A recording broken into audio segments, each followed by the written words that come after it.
वह है कि क्रमशः 6 सेंटीमीटर, 8 सेंटीमीटर, 10 सेंटीमीटर त्रिज्या वाले 3 गोलों को पिघलाकर, यानी कि 3 गोले हैं अपने पास, उन तीनों गोलों की क्या दे रखी है, त्रिज्याएं दे रखी है। ये 3 गोले 1, 2 और 3, ये इस प्रकार से 3 गोले दे रखे हैं। 3 गोलों की क्या दे रखी है, त्रिज्याएं दे रखी है। पहले की त्रिज्या कितनी है, ये r बराबर 6 सेंटीमीटर, यहाँ पर कितनी है 8 सेंटीमीटर, तीसरे वाले की कितनी है 10 सेंटीमीटर। इस प्रकार से क्या किया, 3 गोले दे दिए। फिर क्या किया, इन तीनों गोलों को पिघला दिया कर। ये जिस भी मिट्टी से बनाए होंगे उन मिट्टी के जो गोले बनाए, इन गोलों को तीनों को मिलाकर वापस क्या कर दिया, एक बड़ी मिट्टी बना दिया।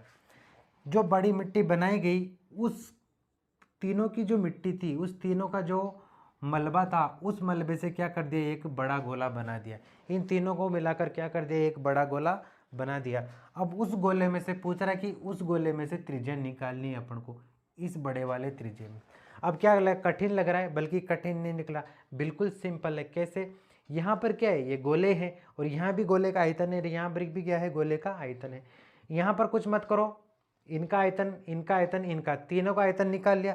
तीनों का आयतन को अपन ने क्या कर दिया, जोड़ दिया।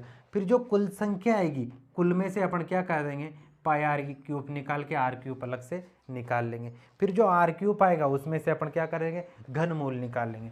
इस तरीके से क्वेश्चन सरल हो जाएगा। तो यहाँ देखिए, का आयतन डालेंगे, गोले का क्या डाल दिया अपन, आयतन। गोले का आयतन क्या होता है, 4/3 पाई आर क्यूब। अब देखिए, जो इस प्रकार से 4/3 पाई आर क्यूब डाला गया होगा, तब जाके क्या होगा, इन तीनों का आयतन मिलाकर इसका आयतन आया होगा। जब इस गोले का आयतन आया होगा तो वो आयतन किससे मिलकर बना था, त्रिज्या से मिलकर। किससे मिलकर बना था, त्रिज्या से मिलकर। तो इसी के अंदर से अपन क्या करेंगे, त्रिज्या निकालेंगे। तो इसकी त्रिज्या को निकालने के लिए किस में से निकालेंगे, बड़े गोले की त्रिज्या में से। तो बड़े गोले का आयतन क्या हो गया, 4/3 पाई आर क्यूब। लेकिन इसका आयतन लाने के लिए अपन कहाँ से लाएंगे, इन तीनों के योग के बराबर। इन तीनों का जो आयतन होगा, उन तीनों के आयतन को मिलाने के बाद जो आयतन आएगा, उसमें से किसका आयतन निकलेगा, बड़े वाले गोले का आयतन। तो इसका आयतन किसके बराबर रहेगा, इन तीनों गोलों का आयतन के बराबर। इनका आयतन डाल देंगे कितना, 4/3 पाई आर क्यूब प्लस फिर 4/3 पाई आर की घात 3 प्लस फिर 4/3 और पाई आर की घात 3। ये इस तरीके से क्या हो गया, ये इनका आयतन हो गया।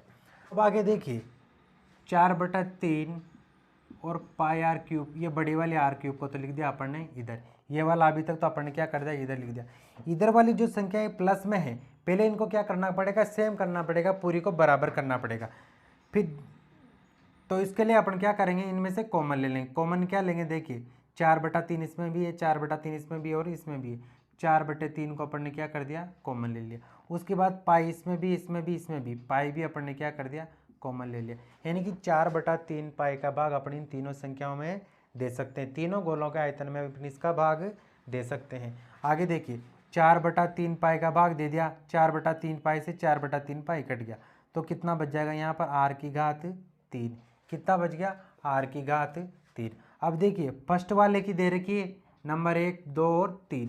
फर्स्ट वाले की त्रिज्या कितनी है, यहाँ पर 6 सेंटीमीटर, तो 6 की घात 3 डाल दो, 6 की घात 3 डाल, प्लस इस 4/3 पाई से 4/3 पाई कट गया, कितना बच गया यहाँ पर, आर क्यूब। दूसरे वाले की त्रिज्या कितनी, 8, 8 की घात कितनी डाल दी, 3 डाल दी, प्लस यहाँ भी 4/3 पाई से 4/3 पाई कट गया, कितना बच गया, आर की घात 3। इसकी त्रिज्या कितनी है, 10, 10 की घात कितनी डाल दी, 3 डाल दी। अब देखिए, इस आर क्यूब में से अपन क्या करेंगे, इसको आर क्यूब को बाहर निकाल लिया अपन ने। अब जैसे अब क्या कर देंगे, क्योंकि ये वाली संख्या गुणा में, यहाँ भी ये कोष्टक वाली संख्या इसके साथ क्या है, गुणा हो रही है, तो जो गुणा वाली संख्या इधर भी क्या है, गुणा वाली संख्या। फिर इन संख्याओं के अपन क्या इधर उधर चेंज कर सकते हैं। तो यहाँ से आर क्यूब अपन ने बाहर निकाल लिया, तो 4/3 पाई कहाँ जाएगा, इसके नीचे जाएगा। किसके नीचे, इस वाली संख्या के नीचे। ऊपर तो ये संख्या ऐसे कैसे आ जाएगी, 4/3 पाई, फिर कोष्टक के अंदर 6 कितनी बार है, 3 बार, 6 × 6 × 6 प्लस 8 कितनी बार है, 3 बार, 8 × 8 × 8 प्लस 10 कितनी बार है, 3 बार, 10 × 10 × 10 बटा नीचे कितना आ जाएगा, अब ये बटा 4/3 पाई कहाँ आ जाएगा, यहाँ पर आ जाएगा। ये 4/3 पाई कहाँ आ गया, यहाँ आ गया। इधर देखिए, अब ये 4/3 पाई 4/3 से क्या हो गया, कट गया। अब क्या बच गया अपने पास 6 की घात 3, 8 की घात 3, 10 की घात 3। इनको क्या कर दें अपन, गुणा कर दें।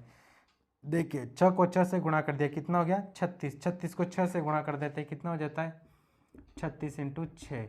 6 के 36 हासिल का 3, 3 6 18, 3 21, कितना हो जाता है 216। पहले वाला का तो कितना आ गया 216, फिर आएगा 216, फिर प्लस का निशान। अब कितना है 8 इंटू 3, तो 8 की घाट 8, 8 से 8 गुणा किया कितना गया 64। 64 को किससे गुणा कर देंगे 8 से, 64 इंटू 8 कितना हो जाए 8 चौके 32, हासिल का 3, 8 छंग 48 और 3 कितना हो जाता है 51, कितना हो गया 512। दूसरे वाले का कितना आ जाता है 512 प्लस 10, 3 बार 0 है, आगे कोई संख्या नहीं, एक ही संख्या है, एक संख्या लगा दी, पीछे 3 0 लगा दी, ये हो गया आपका 1000। अब इनको जोड़ देंगे, कितना हो जाता है 728। 728 में आप क्या जोड़ेंगे अपन 1000, कितना हो जाता है 1728। ये आ गया अपने पास। अभी तो क्या है आर क्यूब, ये यहाँ पर आर क्यूब बराबर आर की घात 3 बराबर कितना आ गया 1728। अब देखिए अपन को क्या निकालनी है, आर निकालनी, त्रिज्या निकालनी, जबकि यहाँ क्या दे रखा है आर क्यूब। अभी तो क्या माना है आर क्यूब आया है, अपन को आर क्यूब नहीं चाहिए, इसमें से क्या निकालनी पड़ेगी आर निकालनी पड़ेगी। अब देखिए कहीं पे यदि स्क्वायर लगा हुआ हो, इसका मतलब है कि इधर वाली संख्या को क्या करना पड़ता है वर्गमूल करना पड़ता है, यानी कि ऐसी संख्या जिसको उसी संख्या से गुणा करने पर क्या आ जाता हो इधर वाली संख्या आ जाती हो। माना कि आर स्क्वायर बराबर कितना दे दिया 25, तो 25 का वर्गमूल कितना हो जाता है 5, यानी कि 5 को 5 से गुणा करने पर कितना आ जाता है 25 आ जाता है। इसीलिए इसको क्या करते हैं अपन 2 बार गुणा करते हैं।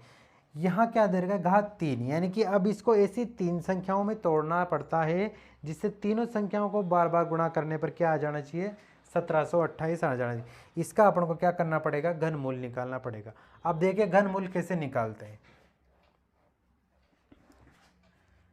इधर निकालते हैं घनमूल 1728।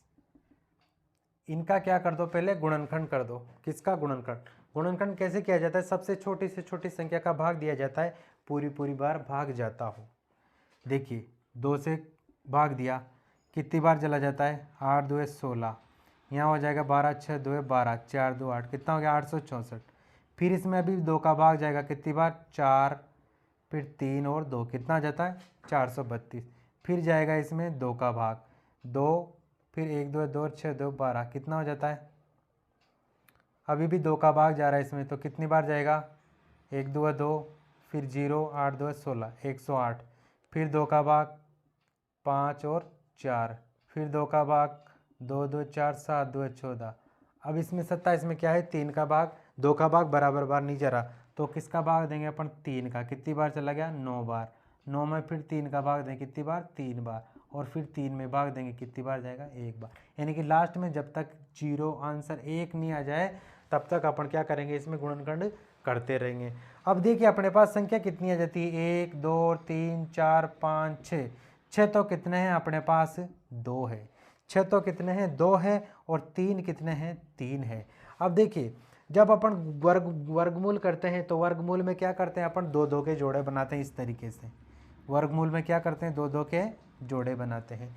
जब घनमूल की बारी आती है आर क्यूब, आर की घात 3 की बारी आती है, तो वहाँ पर क्या करते हैं अपन 3 3 के जोड़े बनाते हैं। क्या बनाते हैं 3 3 के जोड़े। अब देखिए 3 3 के जोड़े कैसे बना देंगे, 1 2 और 3, 2 कितनी बार है 3 बार, फिर 2 कितनी बार है 3 बार। पहले तो यहाँ बन गया 1 तो आ गया 2, 2 कितनी बार है 3 बार। अगला जोड़ा देखो 3 का, अगला जोड़ा भी क्या आ रहा है यहाँ पर 2 का ही आ रहा है। जैसे फर्स्ट में 2 3 के जोड़े 2 के आ रहे थे, अगली बार भी 3 का जोड़ा किसका आ रहा है 2, तो फिर अपन को क्या करना पड़ेगा 2 और डालना पड़ेगा। फिर अगली बार 3 का जोड़ा किसका आ रहा है 3 का आ रहा है, केवल 3 एक बार ही, तो 1 से गुणा कर दिया। अब ये जो संख्या है इनको क्या करना पड़ता है गुणा करना पड़ता है। तो 2 को 2 से गुणा कर दिया कितना हो जाता है 4, 4 को 3 से गुणा करते हैं कितना हो जाता है अपने पास 12 हो जाता है। फिर रिपीट करते हैं अपन को इसको। तो इस क्वेश्चन नंबर 2 में दे रखा है कि 6 सेंटीमीटर 8 सेंटीमीटर 10 सेंटीमीटर इस प्रकार से त्रिज्या है।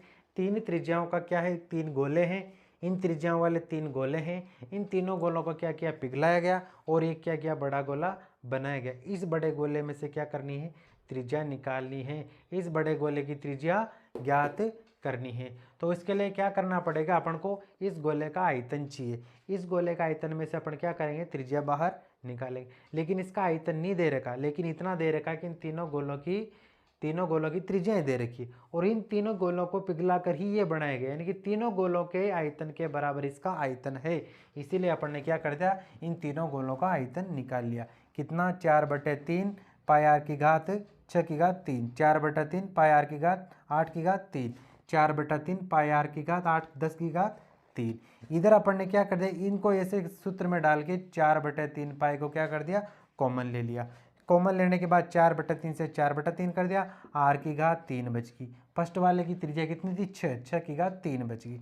प्लस का निशान डाल दिया, 4/3 से 4/3 कट गया, पाई से पाई कट गया, आर की घात दूसरे की कितनी, 8, 8 की घात 3 डाल दी। उसी प्रकार से तीसरे की 10 की घात कितनी आ गई, 3 आ गई। 6 को 3 बार लिख दिया, 8 को 3 बार लिख दिया, 10 को 3 बार लिख दिया। 6 को जब 3 बार गुणा किया तो कितना आ गया, 216, 8 को 3 बार गुणा किया तो 512, 10 को 3 बार गुणा किया तो 1000। तीनों को जोड़ के कितना आ गया अपना, 1728। 1728 अपने पास क्या आ गया, आर क्यूब। यहीं पर अपना आंसर खत्म नहीं हुआ, क्योंकि यहाँ तो है आर क्यूब, जबकि अपन को निकालनी केवल एक आर, केवल अपन को क्या कर निकालनी है, आर निकालनी है। तो यहाँ पर घात 3 लगा, मतलब इसका घन मूल निकालना पड़ेगा। तो अपन ने क्या किया, 1728 का घन मूल निकाल लिया, कितना आ गया, 12। यही 12 क्या आ गया, जिसकी गोले की त्रिज्या, यानी बड़े वाले गोले की त्रिज्या कितनी आ गई, 12 सेंटीमीटर। अब चलते क्वेश्चन नंबर 3 पर।